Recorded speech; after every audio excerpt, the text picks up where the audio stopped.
Hi friends, welcome to Yalini Samaiyal. இன்னைக்கு நம்ம Yalini சமையல்ல அருமையான முள்ளங்கி சாம்பார் எப்படி வைக்கிறதுன்னு பார்க்கலாம்.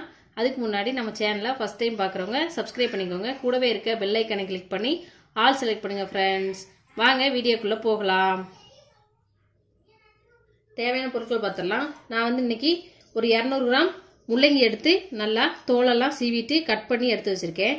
ஒரு பெரிய தக்காளி, ஒரு பெரிய வெங்காயம் ஒன்று எடுத்து வச்சிருக்கேன். தாளிக்கிறதுக்கு கடுகு, 2 வரமிளகாய், கொஞ்சமாக கருவேப்பிலை, நம்ம வீட்டில் அரைச்சி எடுத்துகிட்டு வந்த மசாலா தூள் 2 ஸ்பூன் எடுத்திருக்கேன். 2 ஸ்பூன் கரெக்டாக இருக்கும். இது லாஸ்ட்டாக சேர்க்கறதுக்காக கொத்தமல்லி. நம்ம சாம்பாரில் புளி கரைச்சி ஊற்றினோம்னா நல்லா டேஸ்ட்டாக இருக்கும். அதே மாதிரி வேகமாக கெட்டு போகாது. அதுக்காக நான் சின்ன அளவு புளி எடுத்து நல்லா ஊற வச்சுருக்கேன். வாங்க இப்போ எப்படி பண்ணுறதுன்னு பார்க்கலாம். பருப்பு 100 கிராம் எடுத்திருக்கேன். அது துவரம் பருப்பு கொஞ்சம், நம்ம வீட்டிலேருந்து கொண்டு வந்த தட்டாம்பருப்பு கொஞ்சம், 2 மிக்ஸ் பண்ணி 100 கிராம் எடுத்திருக்கேன். இதில் ஒரு சின்ன சிட்டிகை அளவு மஞ்சத்தூள் சேர்த்துடலாம். சேர்த்துட்டு பருப்பு மூழ்கிற அளவுக்கு நம்ம தண்ணி சேர்த்துடலாம். இப்போ இதை வேக வச்சு எடுத்துக்கலாம். மூடிட்டு 2 விசில் வரவும் நம்ம ஆஃப் பண்ணிடலாம். வேகட்டும். நம்ம பருப்பு நல்லா விசில் வெந்துருச்சு. இப்போ ஓப்பன் பண்ணிடலாம். பாருங்க, நல்லா வெந்துருச்சு. இது மாதிரி இருந்தால் தான் நம்ம சாம்பார் காயெல்லாம் போட்டு உள்ள மிக்ஸ் பண்ணும்போது சரியா இருக்கும். இப்போ நம்ம சாம்பாருக்கு தாளிக்கிறதுக்காக 2 ஸ்பூன் ஆயில் சேர்த்துக்கலாம். எண்ணெய் காஞ்சிச்சு. நம்ம எடுத்து வச்ச கடுகு உள்ள சேர்த்துடலாம்.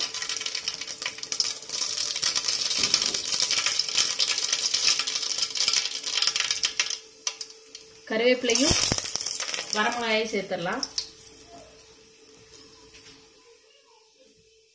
நம்ம வெட்டி வச்சிருந்த வெங்காயத்தை உள்ள சேர்த்துடலாம்.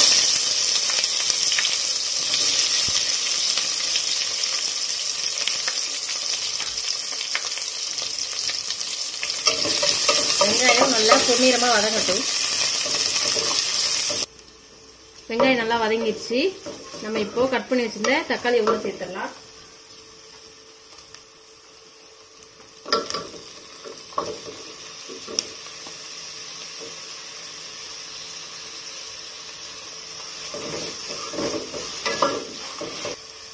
தக்காளி சேர்த்துட்டு கொஞ்சமா உப்பு சேர்த்துக்கோங்க, அப்படின்னா வேகமா வதங்கிடும். நான் கொஞ்சமா கல் உப்பு சேர்த்துறேன்.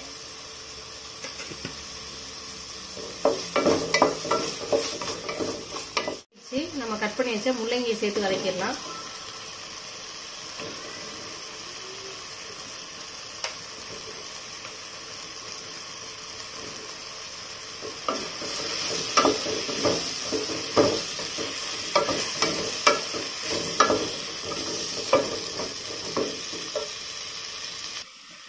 முள்ளங்கி 2 நிமிஷம் நல்லா எண்ணெயில வதங்கிச்சு. அப்புறமா நம்ம எடுத்து வச்ச மசாலா உள்ள சேர்த்துடலாம்.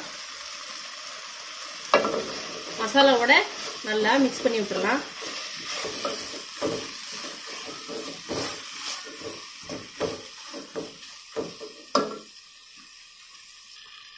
இப்போ காய் வேகிற அளவுக்கு நம்ம கொஞ்சமா தண்ணி சேர்த்துடலாம்.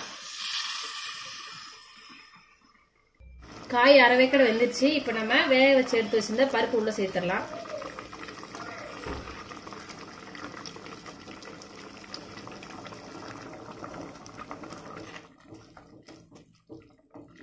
இப்போ நம்ம சாம்பாருக்கு தேவையான அளவு தண்ணி சேர்த்துடலாம். நான் பருப்பு வேக வச்சு எடுத்த அந்த பாத்திரத்தையே கழுவி நான் தண்ணி சேர்த்துக்கிறேன் உள்ள.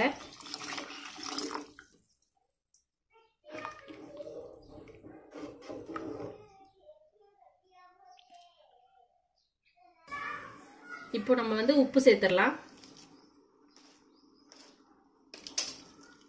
சாம்பார் நல்லா ஒரு கொதி வரட்டும்.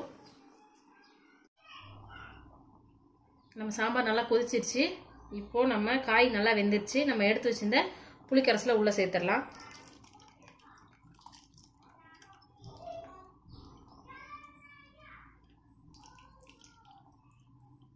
புளி தண்ணி சேர்த்ததுக்கு அப்புறமா 1 நிமிஷம் நல்லா கொதிக்கட்டும். நம்ம சாம்பார் நல்லா வெந்துருச்சு. இப்போ அடுப்பு ஆஃப் பண்ணிடலாம். ஆஃப் பண்ணிட்டு நம்ம எடுத்து வச்ச கொத்தமல்லி இலைகளை மேலாக தூவிடலாம்.